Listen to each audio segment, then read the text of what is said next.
the media coverage that we're getting, and that is beginning to happen all over Texas. There are two large talk shows up in the Dallas, two competing talk radio stations up in the Dallas area. A man by the name of Mark Davis, that I don't know if you are, I wasn't aware of him, but apparently he subs in for Rush Limbaugh on a pretty regular basis. Mark had me on, it's supposed to be 2 segments. That's about 15 minutes, a 5 to 7 minute in the break and a 5 to 7 minute. Turned into 40 minutes. That's up on our website. You can look at the YouTube section and hear all of these radio interviews. And we found favor with Mark. I found favor with Mark. This campaign found favor with Mark. And he spent probably 20 or 30 minutes talking about what a brilliant candidate I was. And I'm not really brilliant. I'm just saying the things we've all been saying for 20 years. Get the government off our backs. Let us work. We will be entrepreneurial. We will have an economic engine that gens like none other. We will lead not just the nation, but the world in production. That's right. Get out of our way and let us work. And Mark peppered his comments with, but she can't win. She's, you know, 3 sentences or 4 or 5 of brilliant, and then she can't win, and then 3 or 4 more. And it was like he was arguing with himself about how wonderful this was. A couple weeks later, I was on with John David Wells, which is the competing radio show, and John David was also going to keep me for 2 segments. He kept me for an hour and a half, 5:05 p.m. to 6:30 p.m. in Dallas drive time traffic. And he spent the last half hour of his show, 15 minutes, asking people, Medina or Hutchison, every caller, Medina, every caller. Medina or Perry, for the last 15 minutes of his show, every caller, Medina, every caller. So now is the time. I completely believe we should not be able to win this race. But look at our history. I said from the get-go, it's David and Goliath, and somebody said, well, you can't win. And I said, well, you must not know the outcome of that story.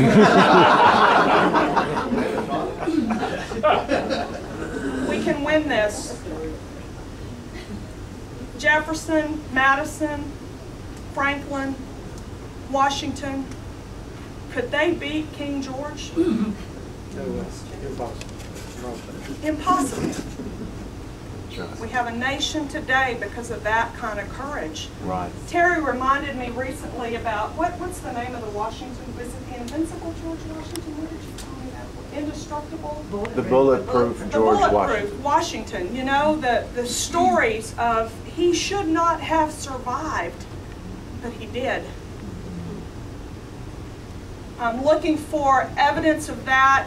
We all have those evidences in our own life. Give me some political, and I find Ronald Reagan never held political office before he became governor of California, at the time the largest state in our union, and later went on, of course, to, God forbid, to lead the nation. Woodrow Wilson. Right. You know, there are examples all around us of people who led for such a time as this. So, to the question of can I win? Yes. Yes. My answer is it is not up to me. It is up to you. That's right. It is your call. I am completely unprepared for the attacks that I'm going to come under. Some local Merle, bless her heart, who loves to hate me in the paper, probably has nothing on Rick Perry or Kay Hutchison. You know, and that's about all of the preparation I have for political attack, is what's happened in the Wharton Journal-Spectator. I am woefully naive about what is coming my way. I have said to my closest friends, I will try not to embarrass you in public. I will try to cry when I get in my car or back in my hotel room. People come up to me everywhere and are praying for me and feeding me and watching over me, and literally watching over me. We had a Dallas police officer call into the John David Wells show. Didn't want to get on the air, wanted to talk to the producer, have my person, have your people call me.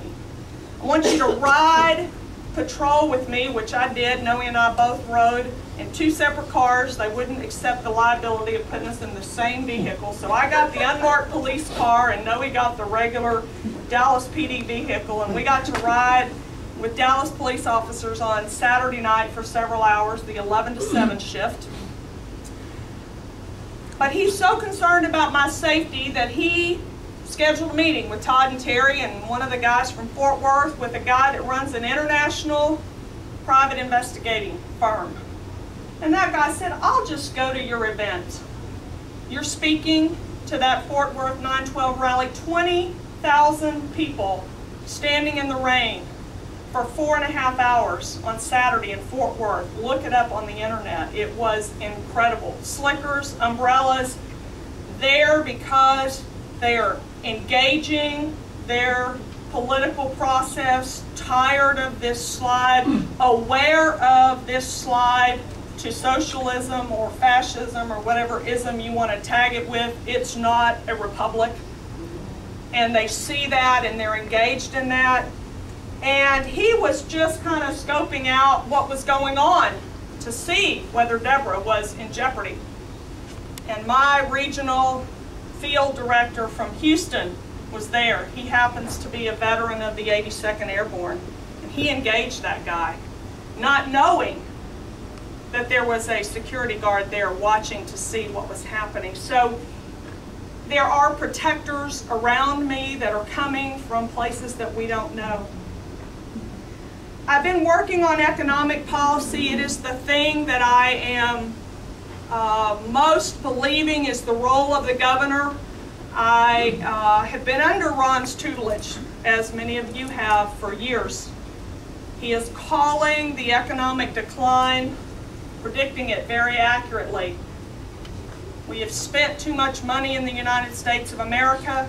We have printed too much money in the United States of America, and the U.S. economy will continue to decline and the value of the dollar will continue to deteriorate. If that is true,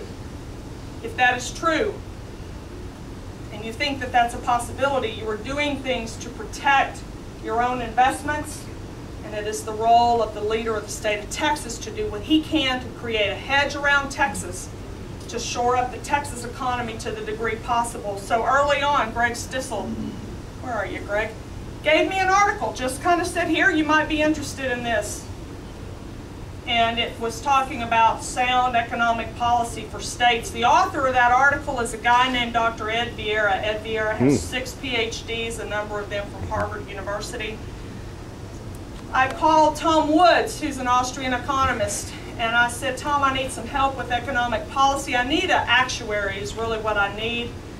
And he said, I can't help you with that. And I said, well, what about this guy Vieira? He said, there's nobody that's even a close second to Dr. Vieira in his knowledge of constitutional law, state law, and economic policy. Nobody even holds a candle to him. We talked to him for an hour and a half a number of months ago. Saturday morning, I get an email from a guy who says, I can't even tell you his name, gives me his name and says, I have been Dr. Vieira's right-hand research assistant for the last 4 years. He asked me to contact you and see if I could help you with economic policy. I live in Athens, Texas. Those things are happening in this campaign almost daily. We did an interview with KERA radio in Dallas Public Radio. Should have known. Not going to agree with this lady politically. It was a harrowing interview. It was a difficult interview. I wish you'd listened to it on the internet because it's glowing. And Penny wrote last night, my campaign manager, many of you'll know Penny Freeman. She's worked with Ron for years as his political director. She's managing this campaign. And she wrote last night, said, God's smiling on you. She was in that interview. She heard the hostility. She heard the the outrage when this woman said, "You really believe government has no place in health care?" And I said, "Yes, I do. There's nothing in the Constitution